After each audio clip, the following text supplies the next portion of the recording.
ছিল না দুই বেলার খাবার। স্পেনের বিপক্ষে কেপ ভার্দের গোলরক্ষকের জীবন কাহিনী শুনলে আপনার চোখ দিয়ে পানি চলে আসবে। 2026 বিশ্বকাপে স্পেনের বিপক্ষে ঐতিহাসিক ম্যাচে কেপ ভার্দের সবথেকে বড় নায়ক ছিলেন ভজিনহা। স্পেনের স্ট্রাইকাররা অনেক আক্রমণ করেছে কিন্তু গোল দিতে পারেনি। বিশ্বকাপ 2026-এর শুরুতে ফুটবল বিশ্বকে অবাক করে দিয়েছেন কেপ ভার্দের 40 বছর বয়সী গোলরক্ষক জোসিমার দিয়াজ ভজিনহা। স্পেনের মতো শক্তিশালী দলের বিপক্ষে তিনি যেন মানব দেওয়ালে পরিণত হয়েছিলেন। পুরো ম্যাচে স্পেন 27টি শট নিলেও ভজিনহার দুর্দান্ত 7টি সেভের কারণে ম্যাচটি 0-0 গোলে ড্র হয়। এটি ছিল কেপ ভার্দের ইতিহাসের প্রথম বিশ্বকাপ ম্যাচ, আর সেই ম্যাচেই ভজিনহা হয়ে ওঠেন জাতীয় নায়ক। ম্যাচ শেষে আবেগে কেঁদে ফেলেন এই অভিজ্ঞ গোলকিপার, কারণ 40 বছর বয়সে এসে তিনি পূরণ করেছেন বিশ্বকাপে খেলার আজীবন স্বপ্ন। অনেক ফুটবল ভক্ত ইতিমধ্যেই তাকে এই বিশ্বকাপের অন্যতম বড় চমক হিসেবে দেখছেন। স্পেনের তারকাখচিত আক্রমণ ভাগকে থামিয়ে ভজিনহা প্রমাণ করেছেন বয়স শুধু একটি সংখ্যা, আর স্বপ্নের কোনো সীমা হয় না। কেপ ভার্দের গোলকিপার যেন একটা দেওয়াল। ম্যাচ শেষে তিনি আর আবেগ ধরে রাখতে পারেননি। দুহাত দিয়ে মুখ ঢেকে শিশুর মতো কান্না করেছিলেন 40 বছর বয়সী গোলকিপার।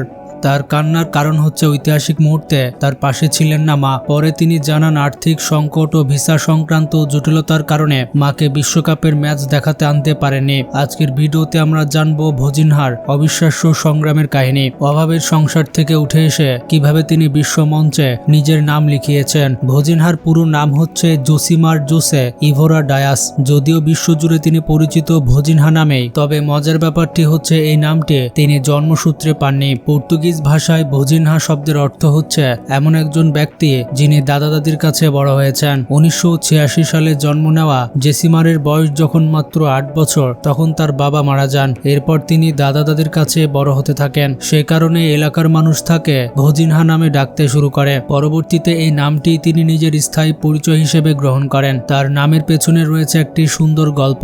1986 সালে বিশ্বকাপে ব্রাজিলের কিংবদন্তি রাইট ব্যাক জেসিমারের বড় ভক্ত ছিলেন তার বাবা, তাই ছেলের নামও রাখেন জেসিমার জোসে ইভারা ডায়াস। কিন্তু নামের আড়ালে ছিল দারিদ্র্য আর সংগ্রামের এক কঠিন জীবন। খেয়ে না খেয়ে অভাবের মধ্যে দাদা দাদির ঘরে মানুষ হয়েছেন তিনি। কেপ ভার্দের দরিদ্র অঞ্চল সাও ভিসেতে দ্বীপে মিন্ডেলা শহরে জন্মগ্রহণ করেন ভজিনহা। স্থানীয় ক্লাব বাটকেতে ফুটবল ক্যারিয়ার শুরু করেন তিনি। ধীরে ধীরে নিজের প্রতিভার মাধ্যমে দেশের বিভিন্ন ক্লাবে নজর কাড়েন। অবশেষে 2012 সালে আফ্রিকা কাপ অব নেশনস বাছাই পর্বের প্লে অফে ক্যামেরুনের বিপক্ষে 2-0 গোলের ঐতিহাসিক জয়ে কেপ ভার্দে জাতীয় দলের হয়ে অভিষেক হয় তার। 2018 সাল থেকে তিনি পর্তুগালের তৃতীয় বিভাগের একটি ক্লাবে খেলেছেন। তবে ইউরোপে খেললেও আর্থিক সচ্ছলতা খুব বেশি আসেনি তার জীবনে, তাই আজও তাকে অনেক হিসাব করে চলতে হয়। সেই কারণেই জীবনের সবথেকে বড় ম্যাচে নিজের মাকেও মাঠে এনে খেলা দেখাতে পারেনি। ম্যাচ শেষে আবেগঘন কণ্ঠে ভজিনহা বলেন, আমি ছোটবেলায় দাদা দাদির কাছে বড় হয়েছি। আজ আমার দাদা দাদিকেও বেঁচে নেই। কয়েক বছর আগে তারা মারা গেছেন। আমার মাও এখানে থাকতে পারেননি। ভিসা জটিলতা এবং প্রয়োজনীয় অর্থের অভাবে আমি সময় মতো সবকিছু সম্পন্ন করতে পারিনি। মাত্র 5 লাখ জনসংখ্যার ছোট্ট দেশ কেপ ভার্দে প্রথমবারের মতো বিশ্বকাপে অংশ নিয়েছে।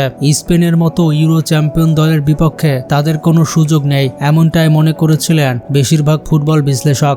অনেকে ধারণা করেছিলেন রদ্রি, পেদ্রি, গাভি, লামিন ইয়ামাল এবং নিকো উইলিয়ামসের মতো তারকায় ভরা স্পেন খুব সহজেই ম্যাচটি জিতে যাবে। কিন্তু ফুটবল সবসময় কাগজে কলমে চলে না। জর্জিয়ার আটলান্টায় অনুষ্ঠিত ম্যাচে বিশ্বকাপে অভিষেক হয় ভজিনহার, আর অভিষেক ম্যাচে তিনি ইতিহাস গড়ে ফেলেন। 40 বছর বয়সে বিশ্বকাপে অভিষেক করে তিনি বিশ্বকাপ ইতিহাসের দ্বিতীয় সর্বাধিক বয়সে অভিষিক্ত খেলোয়াড় হন। তার থেকে বেশি বয়সে অভিষেক হয়েছিল মিশরের কিংবদন্তি গোলরক্ষক এসাম এল হার্ডের, যিনি 2018 বিশ্বকাপে 45 বছর বয়সে খেলেছিলেন। পুরো ম্যাচে স্পেন 74% বলের দখল রাখে এবং 27টি শট নেয়, কিন্তু ভজিনহার দুর্দান্ত গোলকিপিং এর সামনে তারা কোনো গোলের দেখা পায়নি। এক ম্যাচে তিনি 7টি গুরুত্বপূর্ণ সেভ করেন এবং কেপ ভার্দোকে এনে দেন বিশ্বকাপ ইতিহাসের প্রথম ম্যাচে স্মরণীয় 0-0 গোলের ড্র।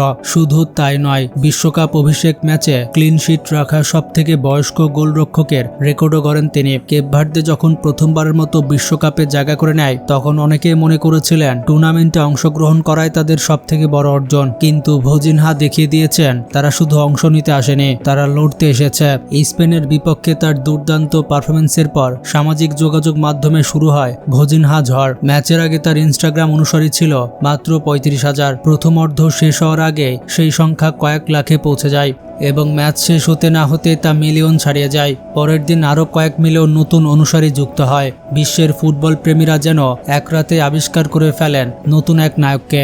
2012 সাল থেকে কেপ ভার্দের হয়ে খেলা ভোজেনহা বিশ্বকাপে আসার আগে 80টিরও বেশি আন্তর্জাতিক ম্যাচ খেলেছেন। স্পেনের বিপক্ষে ম্যাচটি ছিল জাতীয় দলের হয়ে তার প্রায় 90তম উপস্থিতি। দীর্ঘদিন আন্তর্জাতিক ফুটবলে পরিচিত মুখ হলেও বিশ্বকাপই ছিল তার ক্যারিয়ারের সবথেকে বড় মঞ্চ। আর সেই মঞ্চে প্রথম ম্যাচে তিনি এমন এক পারফরম্যান্স উপহার দিলেন যা কেপ ভার্দের ফুটবল ইতিহাসে বহু বছর ধরে স্মরণীয় হয়ে থাকবে। স্পেনের বিপক্ষে 7টি সেভ, একটি ঐতিহাসিক ক্লিনশিট, আবেগঘন উদযাপন এবং বিশ্বকাপের অন্যতম আলোচিত তারকায় পরিণত হওয়া, সব মিলিয়ে ভোজিনহা এখন শুধু কেপ ভার্দের নয়, পুরো 2026 বিশ্বকাপের অন্যতম মোটিভেশনাল গল্প। ভিডিওটি ভালো লাগলে লাইক দিতে পারেন আর শেয়ার করতে ভুলবেন না।